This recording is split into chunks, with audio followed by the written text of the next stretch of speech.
Not really. A lot of the same trends, but one thing that we're really noticing is proposals, right? Everything's kicked off by proposal, and we're seeing that in the US and Canada, still over 80% of people are sort of one person who's actually making that proposal. But around the rest of the globe, we're actually finding that now it's more of a joint decision. People are actually coming together, deciding to buy the ring together, and there's less of that surprise element. That's good. That Yeah. saves money too, I suppose. Well, you know what? I think there's at least more feedback given throughout the process. There's Yeah. less of that, wait, what is this? Yeah. So we're finding that. We are finding some disparities in spend, though. So in the US and North America, we're still finding that on average, people are spending $30,000 on weddings. In South America, it's a little bit less. And so again, I think there's just like big shifts in terms of spendings by continent.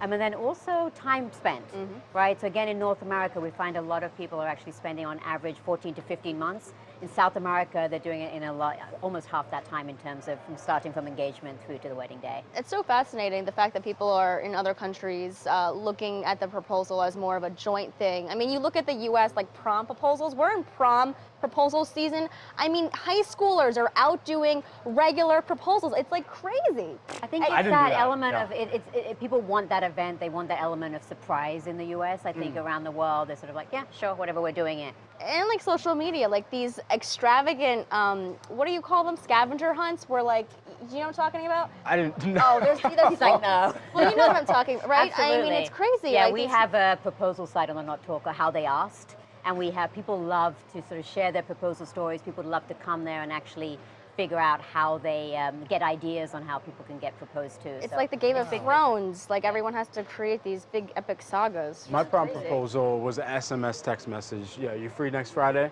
No. All right, you're like, I'm done. Next Friday, you asked that last minute? Yeah. I wasn't even going to go. Anyway, back to these marriage proposals. 67% of U.S. couples asked a parent for their blessing before getting engaged. Why is that a tradition that hasn't faded away? It's interesting that you ask that because we find that actually over 90% of couples are now actually paying for their own wedding. So historically it used to be that you used to ask for the hand in marriage of parents because you also knew that they'd be sharing the burden of paying for the wedding.